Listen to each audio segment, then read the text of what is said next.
Teenage Kai Randall, an honor student, sits frozen in first class as the flight attendant's hand leaves a stinging mark on his cheek. Blood trickles from his lip as passengers gasp in shock. Whispers of, "He deserved it," from nearby passengers fill the cabin. Kai's trembling fingers reach for his phone to call his father. Flight attendant Kendra Hayes smirks, unaware of who Kai's father is. Caption on Kai's phone: Dad CEO Apex Airlines direct line. Flight suddenly diverts from its destination without explanation. Would powerful connections be enough to fight a system designed to fail him? Before we continue this shocking story of injustice at 30,000 feet, drop a comment letting us know where you're watching from. And if you believe everyone deserves fair treatment regardless of their skin color, hit that like and subscribe button to stay updated on more true stories of courage in the face of discrimination. Teenage Kai Randall settled into his first-class seat on Apex Airlines Flight 2187 from Atlanta to San Francisco. Most passengers would never guess that this unassuming black teenager was the son of Darius Hale, the powerful CEO of Summit International, Apex's biggest competitor. Kai wasn't flying on his father's airline for a specific reason. His father had asked him to experience their competitor's service firsthand, gathering insights that might help Summit improve its own offerings. Kai wasn't just any CEO's son. He was a brilliant student headed to the National STEM Innovation Challenge in San Francisco, where his groundbreaking research on algorithmic bias in facial recognition technology had earned him a finalist spot. Dressed in a simple navy button-down and khakis, he kept his identity quiet, politely declining when the check-in agent asked if he wanted to mention any special status. "I'll just observe like any other passenger," he had told his father on the drive to the airport. "That's how we'll get the most honest data." Darius had nodded, pride evident in his eyes. "That's my boy, always thinking like a true executive." The first sign of trouble came shortly after takeoff. While the flight attendants moved efficiently through the cabin serving drinks, Kai noticed something odd. Flight attendant Kendra Hayes, a stern-faced woman with platinum blonde hair pulled into a tight bun, seemed to be skipping him. "Excuse me," Kai said politely as she passed his row for the third time. "Could I please have some water?" Kendra's eyes barely flicked in his direction. "I'll get to you when I can," she replied curtly, immediately turning to the white businessman across the aisle. "Sir, would you like another scotch?" Kai waited patiently, pulling out his research notes to review. The beverage cart had completed its rounds, and still no water. He spotted Kendra chatting with another flight attendant near the galley. "Excuse me," he tried again, raising his hand slightly. "I still haven't received any water." Kendra turned, her lips tightening. "We're very busy. You'll have to wait." "But you've served everyone else," Kai pointed out quietly. "Listen," she hissed, leaning closer. "Some people need to learn their place. First class or not, you don't get to make demands." Kai blinked in surprise at the hostility. Glancing around, he noticed two other black passengers in the economy section being similarly ignored. One elderly man had been trying to get a flight attendant's attention for several minutes. Discreetly, Kai took out his phone and began recording, making it appear as though he was simply texting. He documented how Kendra and another flight attendant consistently served white passengers promptly while making black passengers wait. The pattern was unmistakable. As the flight progressed, the microaggressions escalated. When distributing warm towels, Kendra practically threw Kais at him without making eye contact. When collecting trash, she skipped his row entirely, forcing him to hold his empty cup for over an hour. The first major confrontation came when turbulence hit into the flight. The plane jolted suddenly, causing Kendra to stumble slightly as she carried a tray of coffee cups. Kai watched in disbelief as she seemed to deliberately tilt the tray, sending scalding coffee cascading onto his lap. "Oh my goodness," she exclaimed with exaggerated concern that didn't reach her eyes. "How clumsy of you to bump into me during turbulence." Kai jumped up, coffee soaking through his khakis. "I didn't move," he protested, wincing from the burn. "You poured that on me deliberately. Are you accusing me of something?" Kendra's voice rose, drawing attention from nearby passengers. "I'm just trying to do my job." The white businessman across the aisle shook his head. "Kid, it was clearly an accident. Don't make a scene." Kai stood there, coffee dripping from his clothes, seeing the smirk hidden behind Kendra's mask of professional concern. In that moment, he realized this was about much more than poor service. This was about power, prejudice, and the assumption that he wouldn't fight back.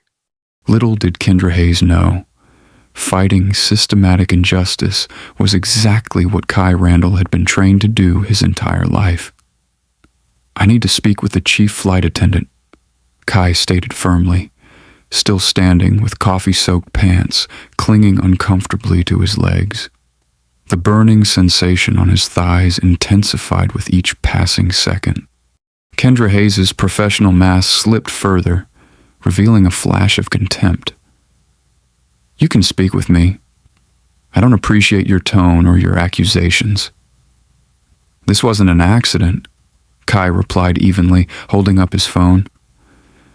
"And I have video evidence of how you've been treating me and other black passengers since takeoff." Something dangerous flickered in Kendra's eyes. "Give me that phone. Recording crew members is against airline policy." "Actually, it's not," Kai countered, having researched passenger rights for a school project last semester. "Federal regulations protect passengers' right to document their experiences."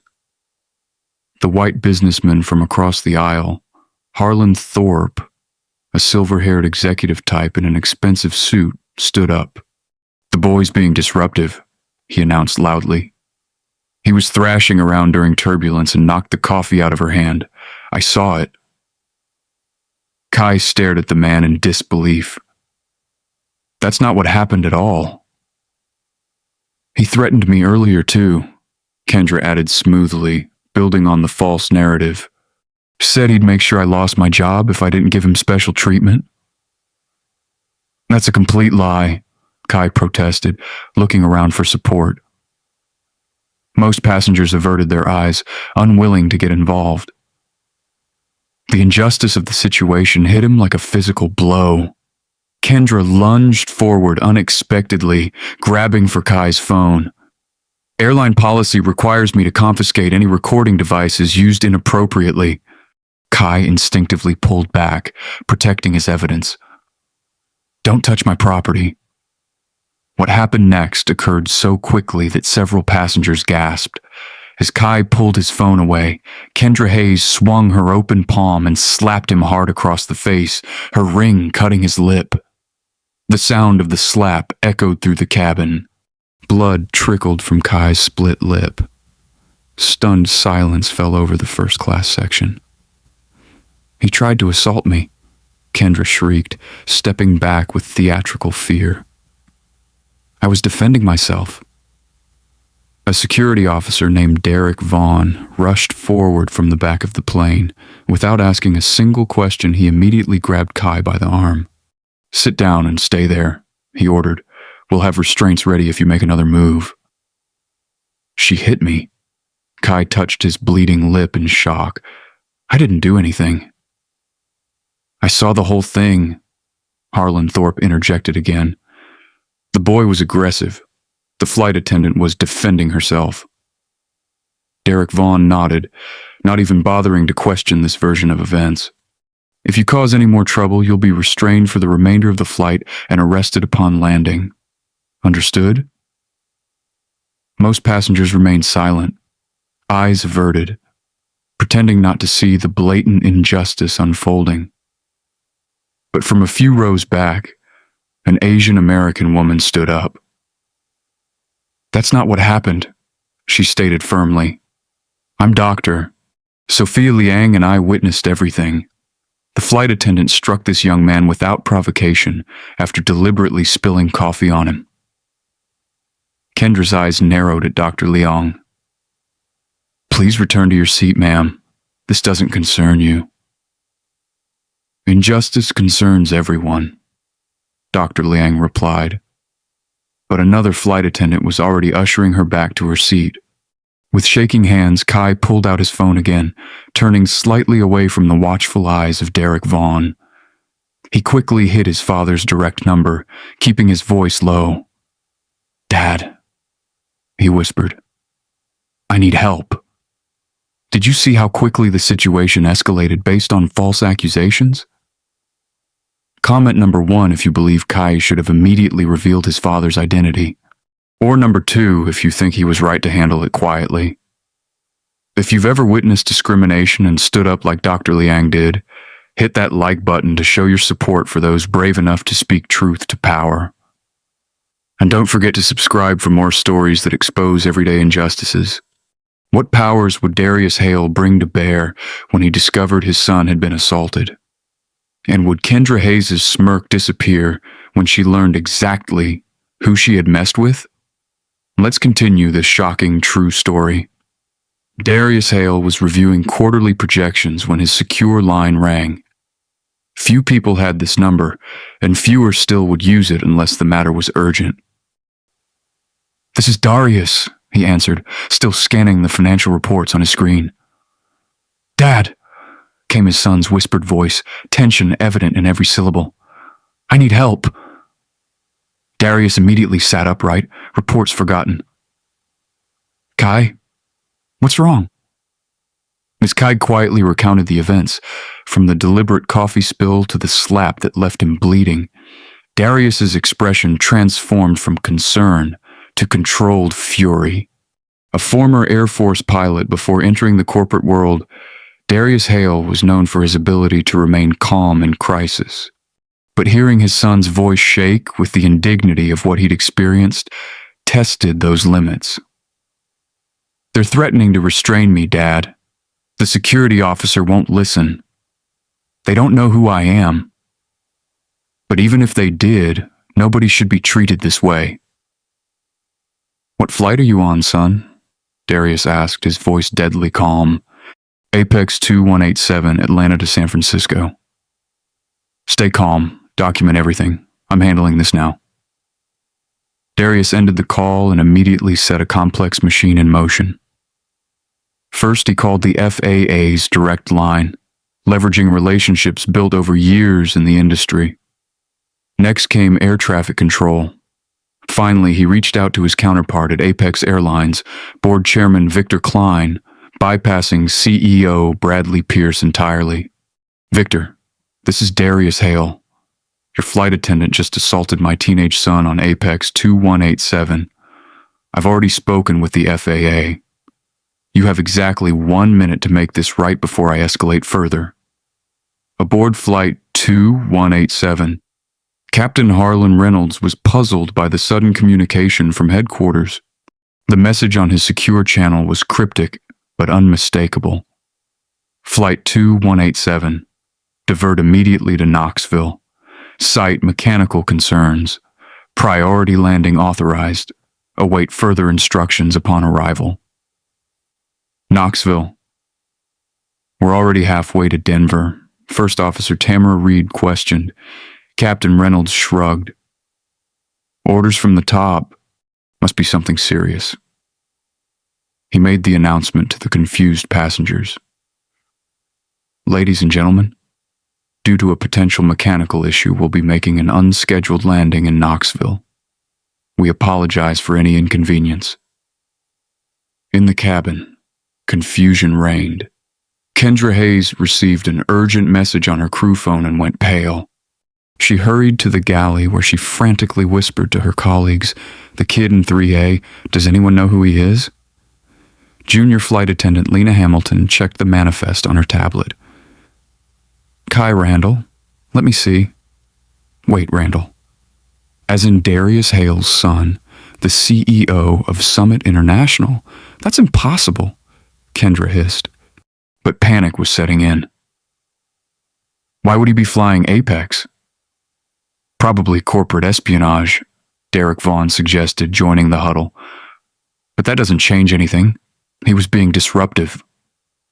Captain Reynolds emerged from the cockpit, his face grave. Kendra Hayes, a word. He pulled her aside, speaking in hushed tones. Headquarters just informed me that the passenger you struck is the son of Darius Hale. Do you have any idea what you've done? Kendra's face drained of color. Captain, he was being disruptive. Thorpe and 3B will back me up. I don't care if the Pope backs you up, Reynolds hissed. Hale has already contacted the FAA. We're being met by authorities in Knoxville. The captain approached Kai, his demeanor completely transformed. Mr. Randall, on behalf of Apex Airlines, I want to extend our sincerest apologies. Can I offer you anything? Perhaps move you to a private crew rest area for the remainder of the flight. Kai wiped the dried blood from his lip. No, thank you, Captain. I don't want special treatment. I want the same respect every passenger deserves, regardless of who their parents are. Meanwhile, Kendra Hayes moved through the cabin, whispering urgently to passengers who had witnessed the incident. There's been a misunderstanding, if anyone asks. The boy was being aggressive, right? You saw how he lunged for me. Most passengers looked uncomfortable, but Harlan Thorpe nodded enthusiastically. I'll back you up. These entitled kids need to learn respect. Dr. Sophia Leong watched this witness tampering with disgust, discreetly recording it on her own phone. As the plane began its descent into Knoxville, Kai looked out the window to see multiple police vehicles and what appeared to be federal agents waiting on the tarmac. His hand touched his swollen lip, and for the first time since the confrontation began, he allowed himself a small, grim smile. The plane touched down smoothly, but instead of proceeding to a gate, it taxied to a remote area of the airport where the waiting authorities immediately surrounded it. Captain Reynolds' voice came over the intercom, strained and formal. Ladies and gentlemen, we've been instructed to remain in position.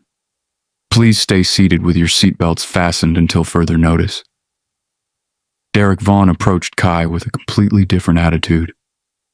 Sir, I want to apologize for the misunderstanding earlier. If there's anything I can do. Kai met his gaze steadily. You can start by treating everyone equally, regardless of who you think they are or what they look like. The cabin door opened, and a team of federal agents boarded the aircraft, led by a stern-faced woman who identified herself as FAA Inspector Evelyn Prescott. Captain Reynolds, Ms. Hayes, Mr. Vaughn, and all active crew members, she announced. You are temporarily relieved of duty pending investigation. Please gather your personal items and exit the aircraft for questioning. The scene at Knoxville's McGee-Tyson Airport quickly transformed into something out of a high-stakes thriller. Federal agents escorted the entire flight crew from the aircraft, while additional officers boarded to take passenger statements. Inspector Prescott established a temporary command center in an empty gate area where shocked crew members were separated for individual questioning. Kendra Hayes' typical confidence evaporated as she was led away. This is ridiculous, she protested. You can't detain us like this over a disciplinary issue with a disruptive passenger. Assault of a minor is a federal offense, Ms. Hayes, Inspector Prescott replied coldly. And witness tampering adds another charge. Outside the airport, news vans began arriving with remarkable speed. Somehow the story had leaked, and the media smelled blood in the water. Local stations broke into regular programming with breaking news alerts. Entire flight crew detained after alleged assault on teenager. Social media exploded even faster. A passenger in economy had captured video of the aftermath of the slap, including Kai's bloodied lip, and uploaded it before the plane even landed. The hashtag Justice for Kai was trending within minutes. Apex Airlines' PR team scrambled to contain the situation, issuing a hasty statement. "We are aware of an incident aboard Flight 2187. We take all passenger concerns seriously and are cooperating with authorities.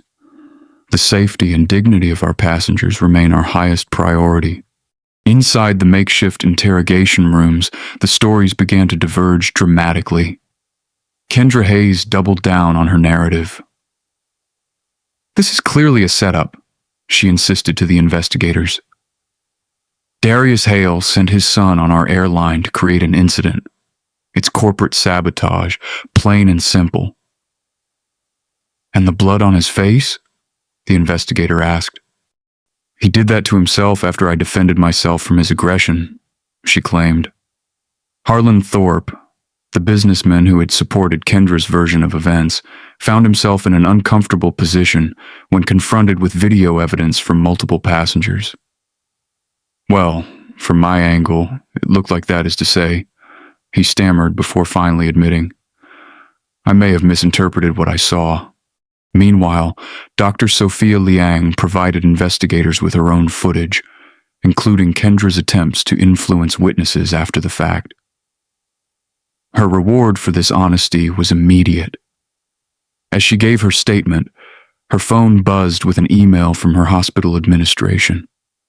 "Due to concerns about unprofessional conduct during your travel, your scheduled presentations at the medical conference have been canceled pending review."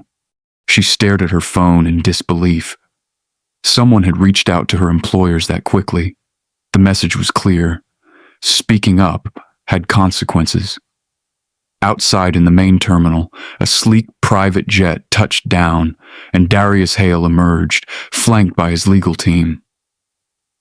Unlike the chaotic energy of the media circus, Darius projected calm, controlled authority.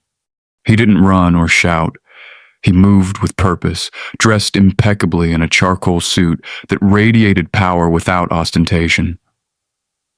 "Mr. Hale, Mr. Hale," reporters called out. "Is it true your son was assaulted on an Apex flight?" Darius paused briefly. "My son, like any passenger, deserves to be treated with dignity and respect. Today, he wasn't. The evidence will speak for itself." Inside, Kai was being treated by airport medical staff who documented his injuries thoroughly.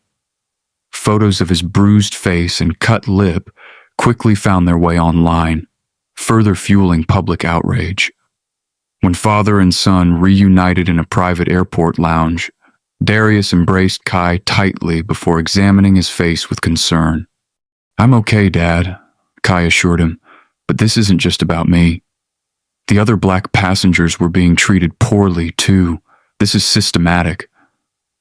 Darius nodded gravely. "I know, son. And that's exactly why we can't let this slide."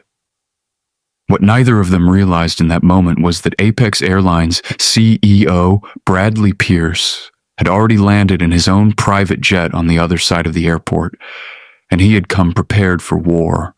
As evening fell, what had begun as a simple case of assault on an aircraft had mushroomed into a full-blown corporate and media firestorm.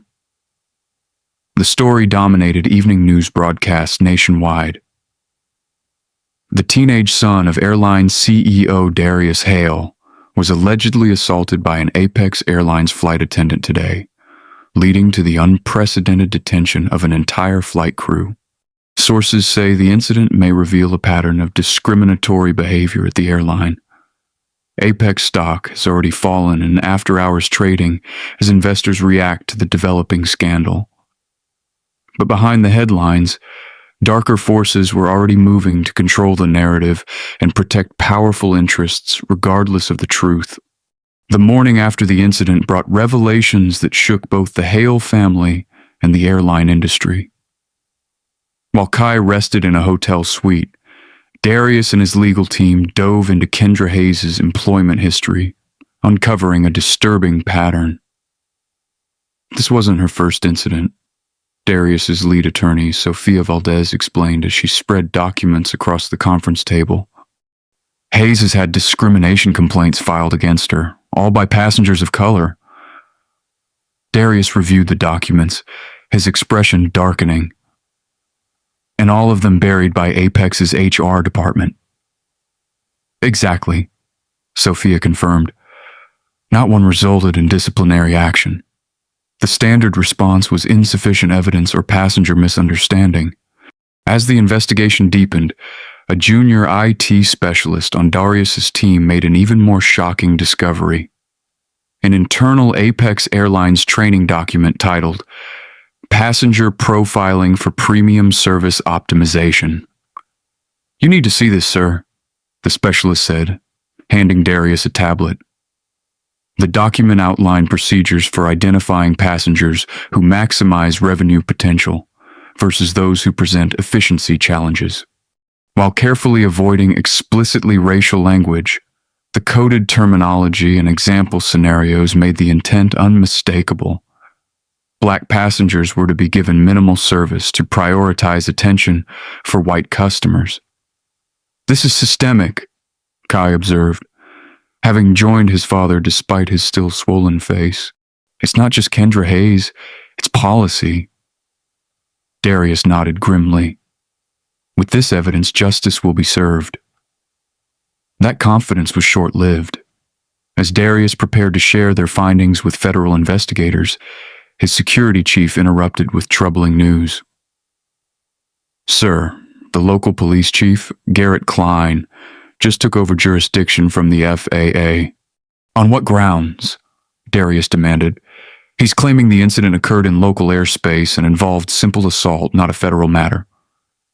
A quick background check revealed the connection. Garrett Klein had been college roommates with Bradley Pierce, Apex's CEO. They remained close friends with Klein, receiving generous donations for his department from Pierce's family foundation. The shift in jurisdiction brought immediate changes. Evidence collected from passengers' phones was suddenly corrupted or accidentally deleted during transfer. Dr. Liang's video mysteriously fragmented into unplayable segments. The official statements from crew members were amended to present a unified front against Kai. Most disturbing was the treatment of Kai himself. Police questioned him for hours without his father present, despite Darius's objections. Why were you on an Apex flight when your father runs a competing airline? They pressed repeatedly. Were you attempting to provoke an incident for corporate gain? When Kai finally emerged from questioning, his eyes reflected a harsh realization. Dad, they're not investigating what happened to me. They're investigating me. Behind this swift counteroffensive stood Bradley Pierce, Apex CEO.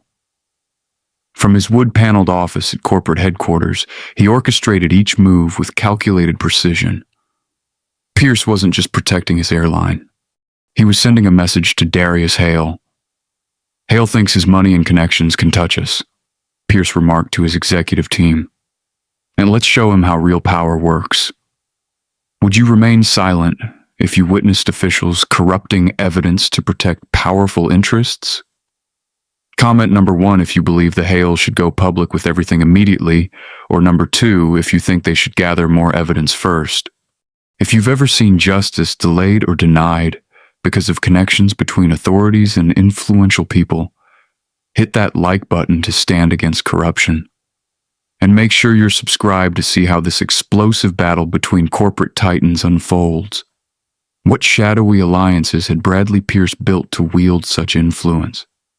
And how would the Hale family fight back against a system where even the authorities seemed compromised? The truth was about to get much darker. Bradley Pierce stood at the floor-to-ceiling windows of his penthouse office, surveying Atlanta like a general overlooking his battlefield. At 63, Pierce represented old money and older attitudes.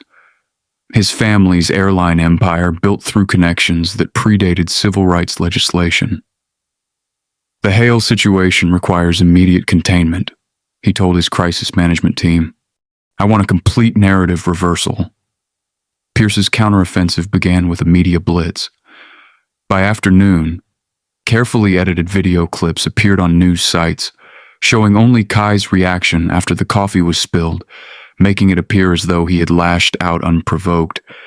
Anonymous insider sources fed stories to friendly journalists, suggesting the teenager had a history of entitlement issues.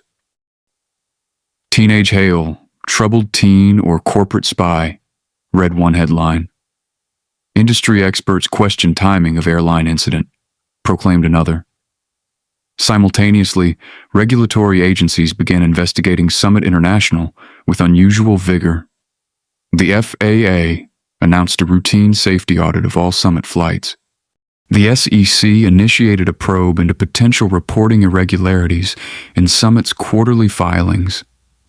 The Department of Transportation requested clarification on Summit accessibility accommodations for disabled passengers. Darius recognized the coordinated attack immediately. Pierce is calling in favors from every corner. He told his executive team, "This is about more than one incident now. He's trying to bury us." The situation worsened that evening when Darius's chief information officer burst into his office.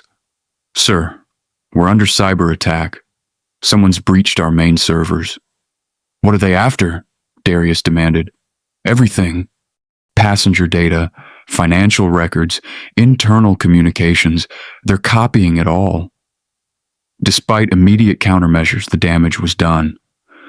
Confidential emails between Darius and his board discussing potential safety concerns on older aircraft were leaked selectively to the press, stripped of context to make Summit appear negligent.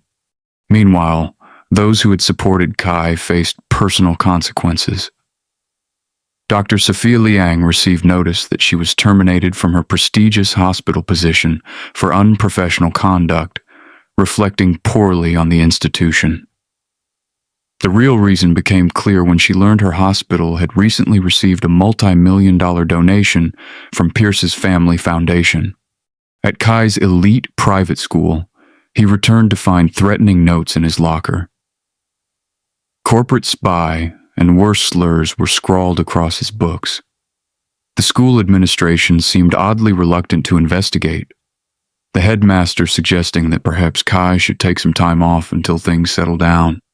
That evening, as threats mounted from all directions, Darius appeared ready to concede.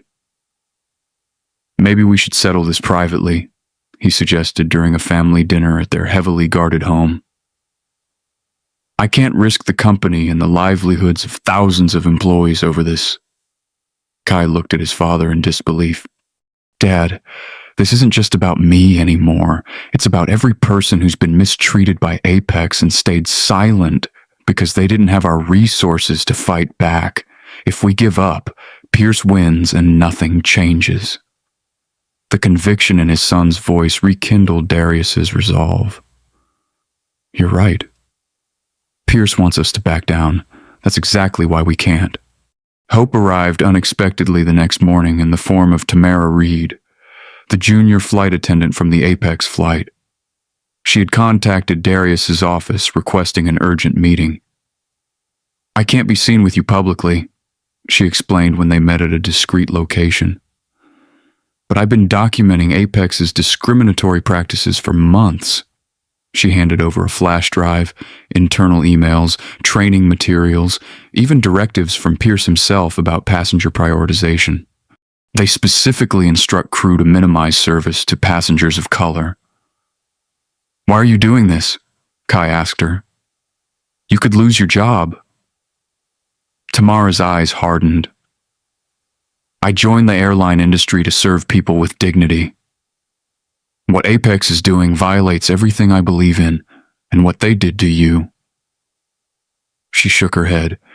"It wasn't the first time, but maybe we can make it the last." Armed with Tamara's evidence, Darius and Kai launched their counterattack. First, they engaged a respected civil rights organization to file a class action discrimination suit against Apex. Then, Darius used his industry connections to ensure a proper federal investigation resumed beyond Klein's influence. Kai, despite the personal attacks, became the public face of a new organization. Equal Skies, dedicated to combating discrimination in air travel. His articulate interviews and composed demeanor in the face of hostility won public support. Social media campaigns highlighting other similar experiences with Apex went viral. The tide seemed to be turning. Apex stock price fell steadily as more passengers shared their stories. Federal investigators announced preliminary findings supporting discrimination claims, and Apex's board called an emergency meeting to discuss leadership changes. Days later, Bradley Pierce held a press conference announcing his temporary leave of absence to focus on addressing the allegations. His apparent concession was reported as a victory for the Hales and Equal Skies. That night, the Hale family allowed themselves a small celebration.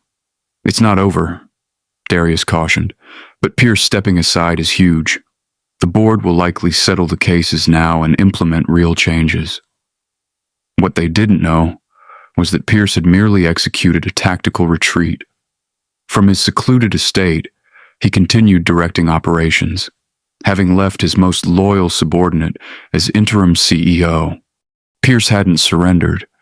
He had simply moved to shadowier terrain to launch his most devastating counterattack yet. The next morning, Darius's phone rang continuously as concerned board members and investors demanded explanations for news they were seeing. Summit International's stock was in free fall, dropping before trading even opened as institutional investors scrambled to distance themselves from the corruption allegations. "What the hell is happening?" Darius demanded of his CFO. "Accusations of massive embezzlement," came the stunned reply. "Someone leaked what appear to be internal documents showing you've diverted millions to offshore accounts over the past years."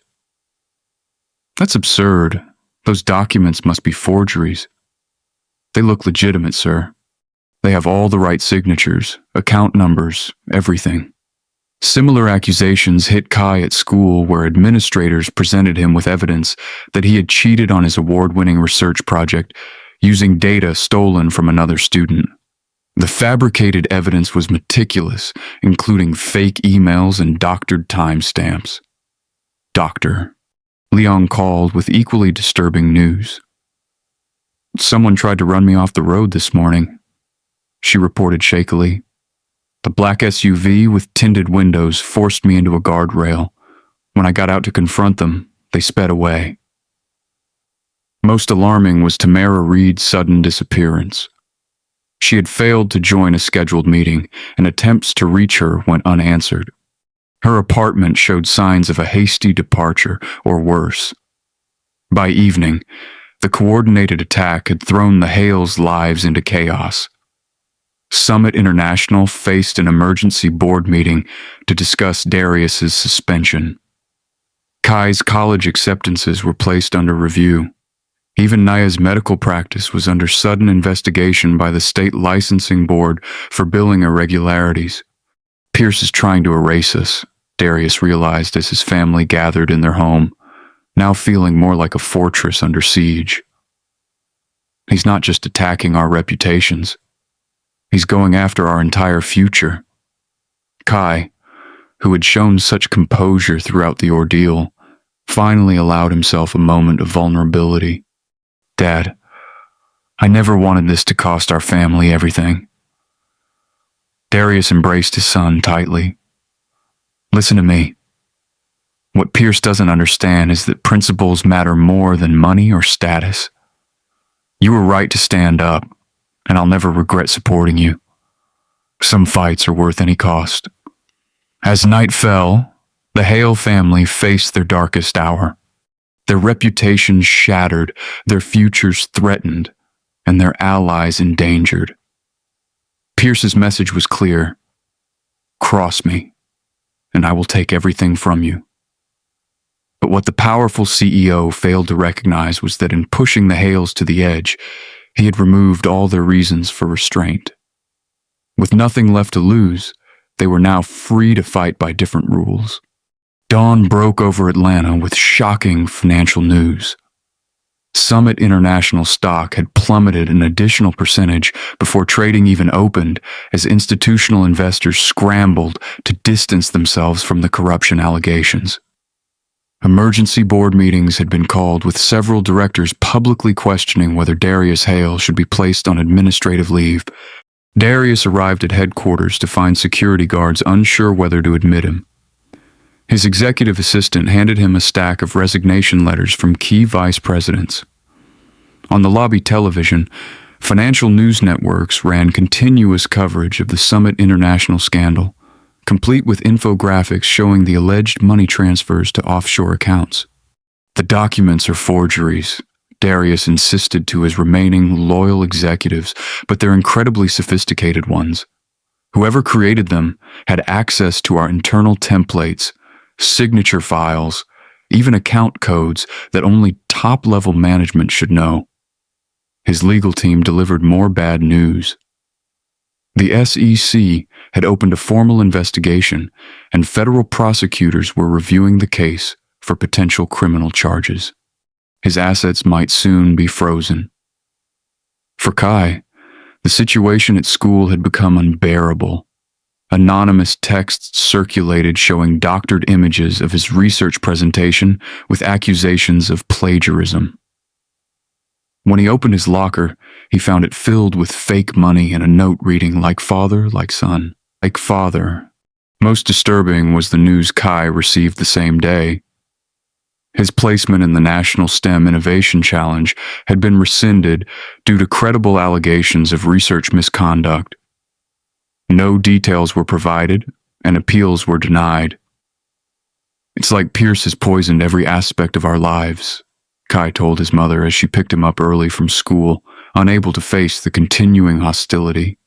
Nia Hale, normally the family optimist, struggled to find encouraging words. That morning, she had received notice that her medical practice was under investigation for a systematic billing fraud, and several long-standing patients had already canceled appointments. "Your father and I have faced discrimination before," she finally said, "but never anything this coordinated, this total." The real shock came that afternoon when Darius received an anonymous tip about a hostile takeover attempt. Pierce had apparently been quietly acquiring Summit International stock through shell companies for months. With the price now depressed and allies fleeing, he was positioned to gain controlling interest. "He doesn't just want to destroy us," Darius realized, staring at the evidence. "He wants to own us, to absorb Summit into Apex and erase everything we've built." Meanwhile, Dr. Sophia Liang had continued her own investigation, using medical contacts to access flight records of passengers who had filed complaints against Apex. She discovered a pattern. Pierce's discriminatory policies extended beyond passenger treatment to hiring and promotion practices, vendor selection, even route planning that deliberately underserved predominantly Black communities. "This is bigger than one incident or one airline," she told Darius during a secure call. "Pierce has implemented systematic discrimination across the entire transportation sector where he has influence. I've compiled everything, and am sending it securely now." Before she could transmit the files, Dr. Liang's call cut off abruptly. When Darius tried to call back, there was no answer. Minutes later, local news reported a serious accident involving a physician whose car had veered off a bridge in circumstances police called suspicious. That same evening, Darius received a disturbing voicemail from Tamara Reed. Her voice was hushed, fearful. "Mr. Hale, I found something in Pierce's private server, something he calls the cleansing initiative. It's not just about passenger treatment. It's about the message cut off abruptly, followed by sounds of breaking glass and muffled shouting before the line went dead. Repeated attempts to reach Tamara failed. Her apartment showed signs of a struggle when police finally conducted a welfare check, but no trace of the young woman was found. The Hales retreated to their home that night, the weight of their collapsing world bearing down on them. Darius's phone buzzed constantly with crisis alerts from his company. Nia received notice that her medical license was under review. Kai learned that his scholarship to MIT had been rescinded. "Pierce is winning," Darius admitted, his voice hollow. "He's systematically destroying everything we've built." Kai, who had maintained remarkable composure throughout the ordeal, retreated to his room. For hours, his parents heard nothing. When he finally emerged, something had changed in his expression. The defeated look was gone, replaced by the focused intensity they recognized from his competition preparations. "Dad, what if we've been fighting the wrong way?" he asked. "Pierce expects us to use legal channels, media appeals, and corporate governance, but he controls those battlefields." "What are you suggesting?" Darius asked cautiously. "I'm suggesting we use the one advantage he doesn't expect. My technological skills." Kai opened his laptop to reveal a complex array of code. "I've been developing an algorithm to detect and counteract algorithmic bias. What if we adapt it to set a trap for Pierce?" As his parents listened, Kai outlined an audacious plan that would either save them or complete their destruction. It would require every ounce of courage they had left and would place them outside the boundaries they had always respected. "It's extremely risky," Darius acknowledged when Kai finished. "If it fails, we lose everything." "Dad," Kai replied quietly, "look around. We've already lost everything. The only question is whether Pierce gets away with it." For days, Kai barely left his room, emerging only for essential meals and brief family discussions. His eyes grew red-rimmed from staring at screens, his fingers flying across keyboards as he constructed the most complex algorithm of his young career. His parents provided what support they could, but this was Kai's battlefield now. "It's ready," he finally announced on the morning, his voice hoarse from lack of sleep. "We need to move quickly before Pierce realizes what we're doing." The plan was elegant in its simplicity, yet brilliant in its execution. Kai had created what appeared to be a desperate plea from Darius Hale to meet and discuss surrender terms. The message, sent through intermediaries Pierce trusted, suggested a private meeting at Pierce's office, where Darius would sign over his controlling interest in Summit International in exchange for dropping the personal attacks on his family. "Pierce's ego won't let him resist seeing you humiliated in person," Kai explained. "He'll want to witness your surrender face to face." Darius nodded grimly, and that's when we spring the trap. Under Kai's guidance, Darius prepared meticulously. A seemingly ordinary fountain pen contained a sophisticated recording device. His watch concealed a backup audio system. Most important was the custom software Kai had developed on a disguised tablet designed to penetrate Pierce's private server once connected to any device on his network. "Remember," Kai cautioned, "you need enough conversation to get everything we need. Keep him talking about what he did to us, why he did it, and who helped him." The meeting was arranged for that evening. Darius would enter the lion's den alone, while Kai and Nia monitored everything from a secure location nearby. Bradley Pierce greeted Darius in his penthouse office with undisguised triumph. "Hale," he said, pouring himself a scotch without offering one to his visitor. "I'm genuinely surprised you held out this long." "Why did you do this?"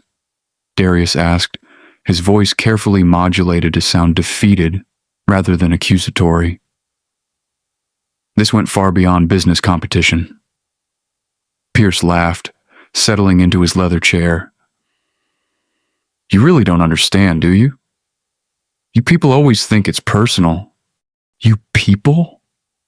Darius echoed, giving Kai the opening he needed. Let's not pretend, Pierce replied dismissively. Summit International was becoming too influential. Your diversity initiatives, your community programs, your hiring practices, you were changing industry standards, standards that have worked perfectly well for generations. As Pierce spoke, Kai's program silently infiltrated the network, bypassing security protocols and extracting files from the CEO's private server. So, this was about maintaining the old hierarchy, Darius said, encouraging Pierce to continue. Call it what you want. Pierce shrugged. The incident with your son was fortunate timing. We'd been looking for leverage against you for months. You orchestrated all of this because of a slap? Darius asked incredulously. The slap was nothing, Pierce waved dismissively. But it presented an opportunity to implement a contingency plan that was already in place. We have similar protocols for all executives who don't understand their proper place in the industry. In the surveillance van, Kai watched as his program accessed ever deeper levels of Pierce's secure files. We're in, he whispered to his mother. Dad's doing perfectly. Pierce, growing more comfortable with Darius's apparent submission, became increasingly candid. Your son should thank me. I've taught him a valuable lesson about how the world really works. Power isn't about being right or just. It's about having the means and will to crush opposition. Who else is involved? Darius asked. This operation was too sophisticated for one company. Pierce smiled coldly. You think Apex acted alone? There's a coalition of like-minded executives across transportation, banking, even technology. We've been coordinating for years to maintain certain standards. As he spoke, Kai's program discovered the motherlode, a folder labeled Coalition Protocols, containing hundreds of documents outlining systematic discrimination practices across multiple industries, with Pierce serving as chairman of this shadow network. Just as they were about to secure the final evidence, Pierce's head of security burst into the office. Sir, we've detected an unauthorized access to the mainframe. It's coming from this room. Pierce's triumphant expression vanished. His eyes narrowed as he studied Darius. You were recording this entire conversation? Yes, Darius admitted calmly. And much more. Pierce lunged across the desk, grabbing for Darius's jacket. In the struggle, the tablet fell to the floor, its screen revealing the data transfer in progress. You fool! Pierce snarled, calling for security. I knew about your recording devices. They're being jammed, but you've just committed federal crimes by hacking our system. I'll have you in prison by morning. Armed security personnel surrounded Darius as Pierce retrieved the tablet. Did you really think a teenager's programming skills could outmatch my security team? I knew about your son's algorithm weeks ago. Darius's heart sank as Pierce smirked triumphantly. Your family is finished, Hale. When I'm done, your son won't even get into community college. What Pierce didn't realize was that Kai had anticipated this very scenario. The visible data transfer was merely a decoy. The real program had already completed its work, transmitting everything to secure servers and simultaneously planting untraceable backdoors throughout Pierce's network. As security escorted Darius roughly from the building, he maintained his defeated posture, giving no indication that despite appearances, Kai's brilliant trap had worked exactly as planned. The next hours brought the Hale family to their lowest point. Darius was detained by Pierce's security team in a private facility outside Atlanta, held incommunicado under the pretext of corporate espionage investigation. While Pierce's legal team prepared formal charges, Kai and Nia lost contact with Darius entirely. Their calls went unanswered. Their attorneys were stonewalled, and even their well-connected friends in law enforcement claimed their hands were tied in what was being characterized as a complex corporate dispute. They can't just disappear, Dad, Kai insisted, pacing their living room, which now felt like a prison. That's kidnapping. Pierce has apparently convinced authorities that your father committed serious cybercrimes, Naya explained, her voice tight with worry. They're claiming jurisdiction issues while they sort it out, which gives Pierce time to manufacture whatever evidence he needs. The situation deteriorated further when Apex Airlines issued a press release announcing that all claims by the Hale family have been formally withdrawn, alongside a statement supposedly from Darius Hale expressing deep regret for unfounded accusations that have damaged the reputation of a fine American company. The financial markets reacted immediately. Apex stock rebounded, while Summit International continued its free fall. Investment analysts began discussing the likelihood of Summit being acquired by Apex in a distressed asset purchase. Dad would never sign anything like that, Kai insisted, staring at the statement in disbelief. It's completely fabricated. Then came the most devastating blow. Pierce's team broadcast an apparent video confession from Darius, admitting to corporate espionage, fabricating discrimination claims, and using his son as a pawn in corporate warfare. The Darius in the video looked defeated, reading mechanically from what was clearly a prepared statement. That's not Dad's normal speaking pattern, Kai noted, studying the video intently. They've either heavily edited this or used some kind of coercion. Meanwhile, from his detention room, Darius Hale continued his own resistance. While appearing to cooperate with his captors, he'd been systematically gathering evidence of his unlawful detention, memorizing the faces and names of everyone involved, and looking for weaknesses in their security protocols. Pierce, believing victory was assured, prepared to announce the acquisition of Summit International at a major press conference scheduled for the following morning. His team had crafted a narrative portraying him as a magnanimous industry leader, stepping in to stabilize a troubled competitor for the good of the traveling public. What none of them realized was that Kai Randall had just initiated a digital hurricane that would sweep away decades of carefully constructed corruption, discrimination, and abuse of power. Protocol Umbrella wasn't just releasing evidence about one incident or one company. It was exposing an entire shadow network of corporate collusion that had systematically discriminated against minorities across multiple industries for generations. The darkest hour was about to give way to a new dawn. At a.m., Kai Randall pressed the final key sequence to activate Protocol Umbrella. Immediately, secure servers across 3 continents began releasing encrypted evidence to hundreds of pre-verified recipients. Investigative journalists, civil rights attorneys, regulatory officials, and selected law enforcement agencies known for their integrity. It's done, he told his mother, slumping back in his chair after sleepless hours. Now we need to find Dad before Pierce realizes what's happening. Naya had been working her own angles through the night. As a respected physician with connections throughout Atlanta's medical community, she had discreetly inquired about security personnel seeking medical supplies for an off-site corporate retreat. One supply requisition for sedatives stood out, delivered to a remote Apex Airlines training facility outside the city. I think I know where they're holding him, she said, showing Kai the address. But we can't go alone. Pierce's people are everywhere. As dawn broke, Nia made a call she had been hesitating to make. For years, she had maintained relationships with other executives' spouses, particularly those who, like her, had faced discrimination despite their success.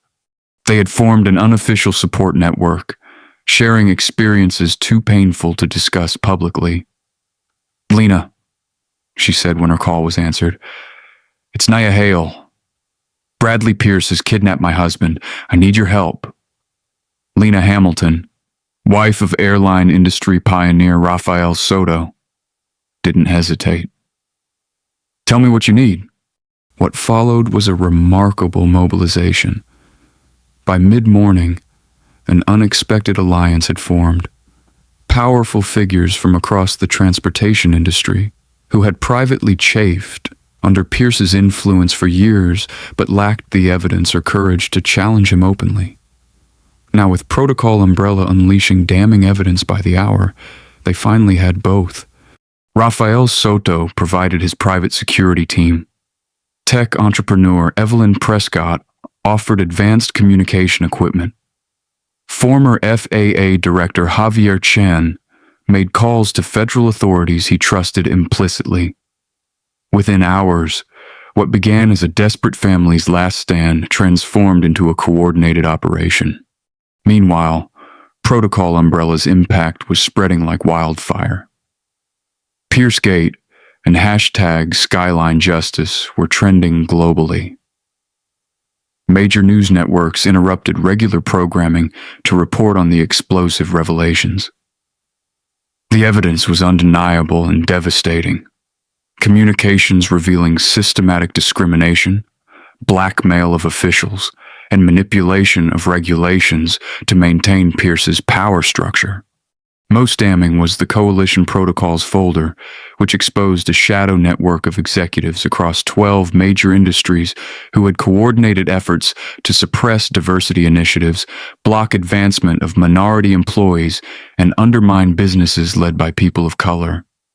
By noon, the FBI had launched an official investigation with agents arriving at Apex headquarters with search warrants.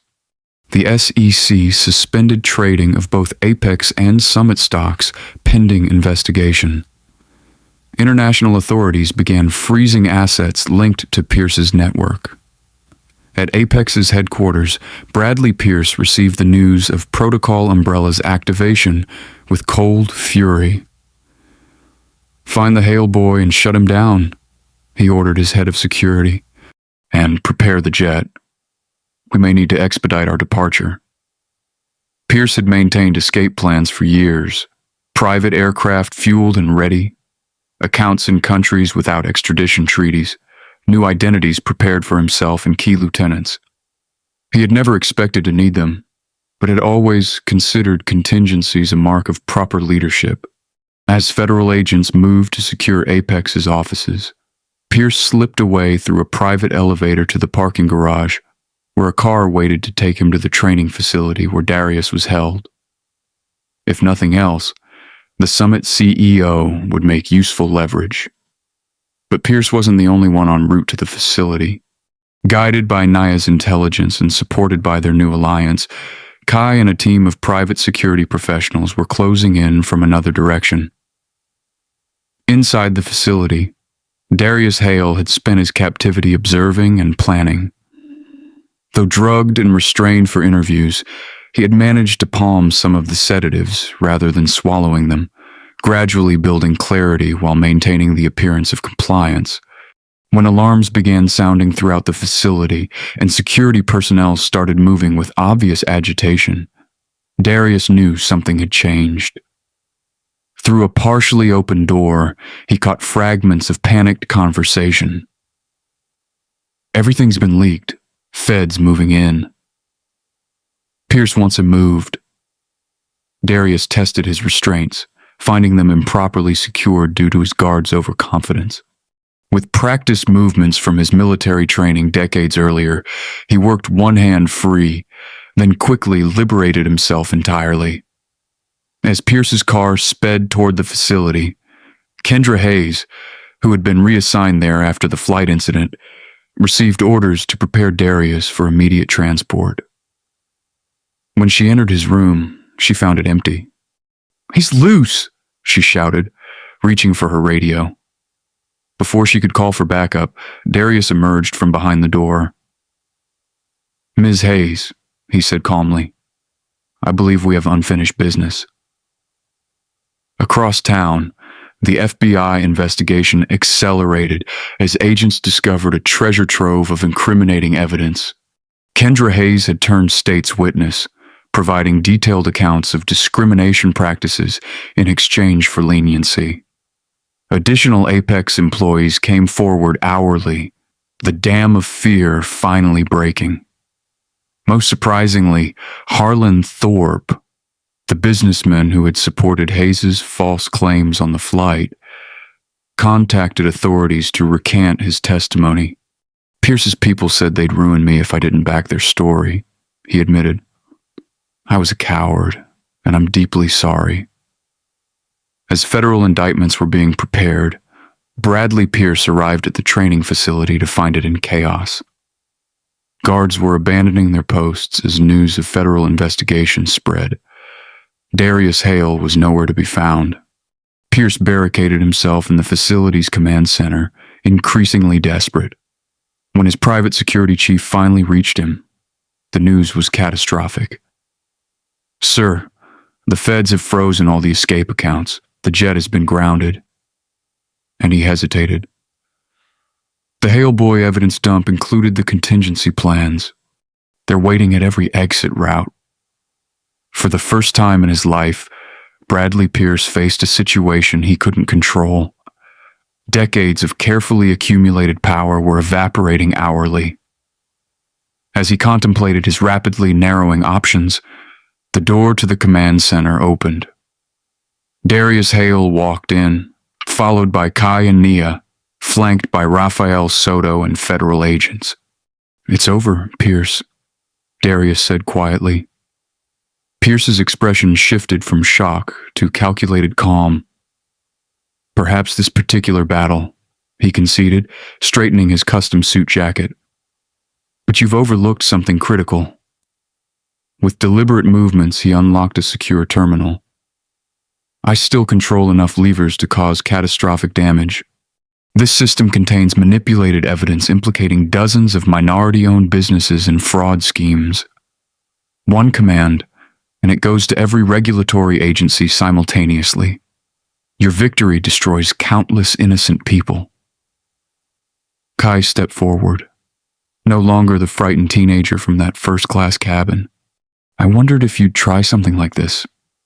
That's why my algorithm didn't just extract data. It located and neutralized your fail-safes. Pierce's fingers froze above the keyboard. Those files are now watermarked with creation dates and user credentials, Kai continued. They don't incriminate anyone except the people who fabricated them, which is documented in detail. For the first time, genuine fear flickered across Pierce's face. You should have just served my son some water when he asked, Darius said quietly. All of this because you couldn't see him as a human being, deserving basic dignity. As federal agents led Pierce away, the magnitude of what the Hale family had accomplished began to emerge. They hadn't just cleared their names or saved their company. They had exposed a generational system of discrimination that had persisted in the shadows of American business for decades. Months after Bradley Pierce's arrest, Darius Hale stood at a podium in Summit International's headquarters, addressing a room filled with industry leaders, government officials, and media representatives. Today isn't about one company or one incident, he began. It's about acknowledging a systemic problem and committing to genuine change.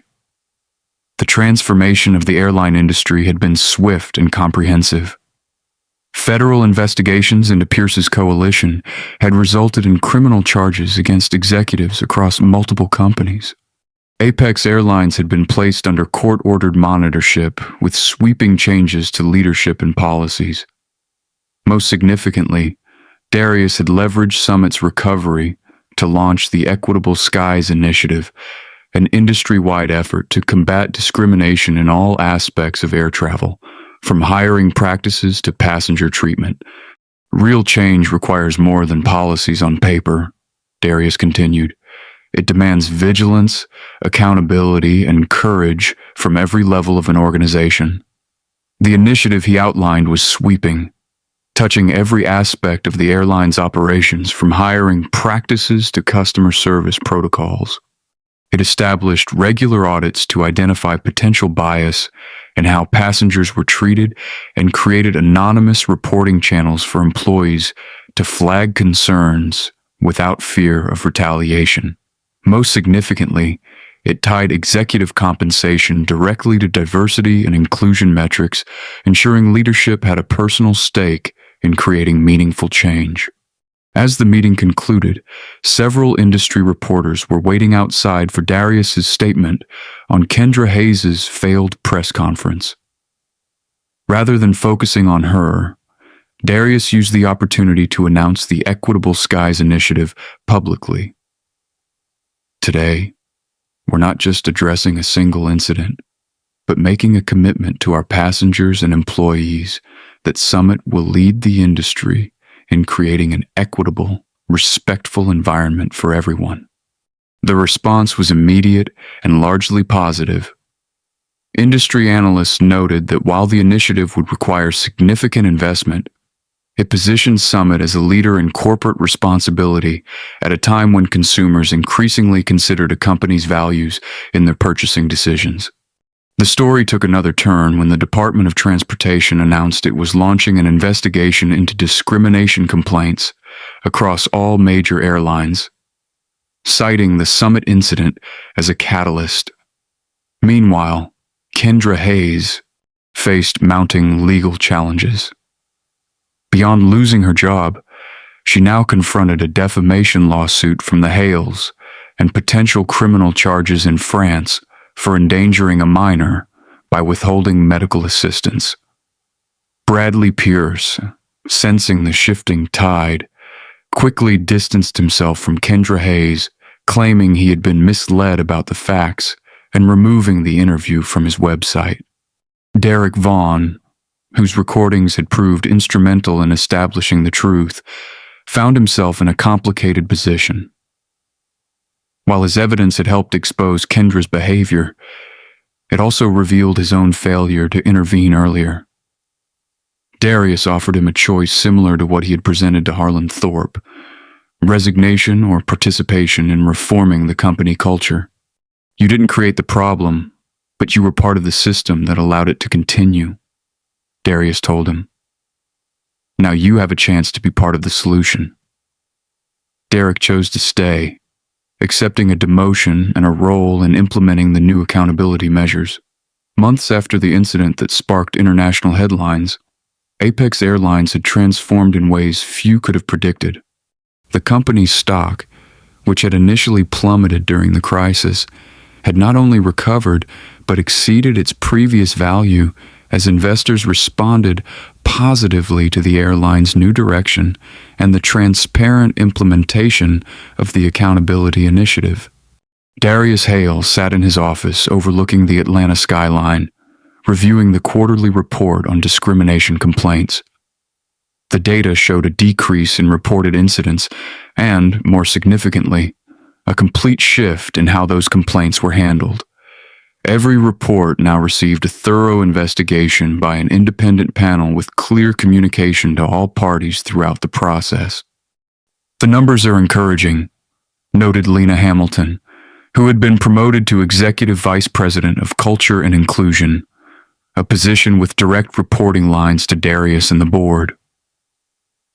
But what's most impressive is the change in employee feedback. People feel heard in ways they never did before. Darius nodded in agreement, and passenger satisfaction scores are at their highest point in years. It turns out treating people with dignity is good business. Harlan Thorpe entered the office, his demeanor markedly different from the confrontational board member of months prior. His decision to stay and support the transformation had surprised many, but his expertise in operations had proved valuable in implementing the new policies. The industry peer review just came in, Thorpe announced. Summit is being recognized as the leading carrier for inclusion initiatives. 3 other airlines have requested our framework as a model. Darius allowed himself a small smile of satisfaction. That's the real change, Harlan, when what we're doing here spreads beyond our walls. Across town, Kai Randall stood before his middle school assembly, addressing his peers with the poise of someone beyond his teenage years. In the months following the incident, he had worked with child psychologists to process his trauma and had eventually decided to channel his experience into advocacy. With his father's support, he had created the Altitude Initiative, a program designed to help young people recognize and respond to discrimination in their daily lives. "What happened to me on that airplane could happen to anyone," he told his fellow students. "But what matters isn't just what happened, but how we respond to it. Each of us has the power to speak up when we see someone being treated unfairly." The audience included teachers, parents, and representatives from other schools interested in implementing the program. Among them was Sophia Liang, the elderly passenger who had been one of the first to speak up for Kai on the flight. They had maintained contact, with Sophia becoming something of a mentor to Kai in his advocacy work. After the assembly, Sophia approached with proud tears in her eyes. "Your speech was wonderful, dear. You've turned something painful into something powerful." Kai hugged her, grateful for the support that had emerged from unexpected places. Meanwhile, Kendra Hayes' story had taken a different turn. After serving community service and completing extensive sensitivity training, she had become an unlikely ally, speaking candidly about how corporate culture had encouraged and rewarded discriminatory behavior. Her testimony had proven crucial in several prosecutions.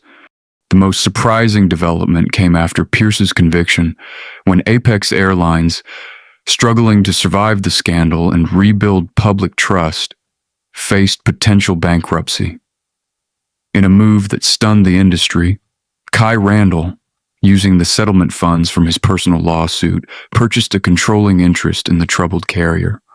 "Rather than destroy what Pierce built," Kai explained to skeptical observers, "I want to transform it into something that serves all people equally." Under Kai's guidance, Apex had begun a remarkable turnaround, implementing the industry's most progressive equity policies and rebuilding its reputation as a champion of inclusive service. 1 year to the day after the original incident, Kai boarded an Apex flight from Atlanta to San Francisco. As he settled into his seat, a young black flight attendant approached. "Mr. Randall," she said, her voice filled with emotion, "I just wanted to thank you personally. I was rejected by 3 airlines before Apex's new policies gave me a fair chance. What you and your family did changed everything for people like me." Kai smiled. "What's your name?" "Naomi Vaughn, sir." "Well, Naomi Vaughn, remember this moment the next time someone tells you one person can't change an entrenched system. All it takes is the courage to stand up when it would be easier to stay seated." As the flight took off, Kai looked out the window at the Atlanta skyline receding below. The journey that had begun with a slap had transformed an industry, launched multiple federal investigations into discriminatory practices, and established new standards for equitable treatment. Most importantly, it had shown that systems built on discrimination, no matter how powerful they appeared, could not stand against the determined pursuit of justice. Darius Hale had taught his son that leadership wasn't about power, but responsibility. Kai had proven that even the youngest voice could spark profound change when speaking truth without fear. As Apex Airlines, Flight 2187, climbed through the clouds, its diverse crew serving all passengers with equal respect and dignity, it carried more than travelers to their destinations. It carried the promise that the skies and the world below could truly belong equally to everyone. This story illustrates several powerful truths about justice and racial discrimination in modern society. First, it shows how prejudice often operates as a system rather than isolated incidents, with powerful networks maintaining discriminatory practices through informal alliances. Second, it demonstrates that standing up against discrimination requires courage, but also strategic thinking and evidence gathering. Kai's technological skills and documentation proved crucial in exposing the truth. The narrative highlights how privilege and power can shield wrongdoers, allowing them to weaponize institutions against victims who speak out. Pierce's ability to manipulate media, law enforcement, and regulatory agencies represents how systemic racism persists through institutional control. However, the story also shows that no corrupt system is impenetrable when faced with determined opposition and well-documented evidence. Perhaps most importantly, the conclusion emphasizes that true justice isn't about revenge, but transformation. Kai didn't seek to destroy Pierce's company, but to rebuild it as a model of equity. This reflects a profound understanding that dismantling discriminatory systems requires replacing them with better alternatives, not just punishing individuals. The Hale family's journey teaches us that speaking truth to power has costs, but silence has greater ones. It reminds us that even small moments of discrimination, like denying someone a glass of water, can reveal deeper, more insidious patterns that demand confrontation for society to progress toward true equality. Has an experience with discrimination ever forced you to make a difficult choice between speaking up or staying silent? Comment below with your story or thoughts on how you would have handled Kai's situation. If this story resonated with you or someone you know who has faced similar struggles, please hit that like button to help spread awareness about the importance of standing against discrimination in all its forms. Subscribe to our channel for more powerful stories that illuminate social injustices and celebrate those brave enough to fight back. Share this video with someone who needs to understand how discrimination operates in subtle and not so subtle ways in our daily lives. Thank you for joining us for this journey of courage, justice, and transformation. Remember that each of us has the power to create change when we refuse to accept injustice as normal, whether in the skies or on the ground.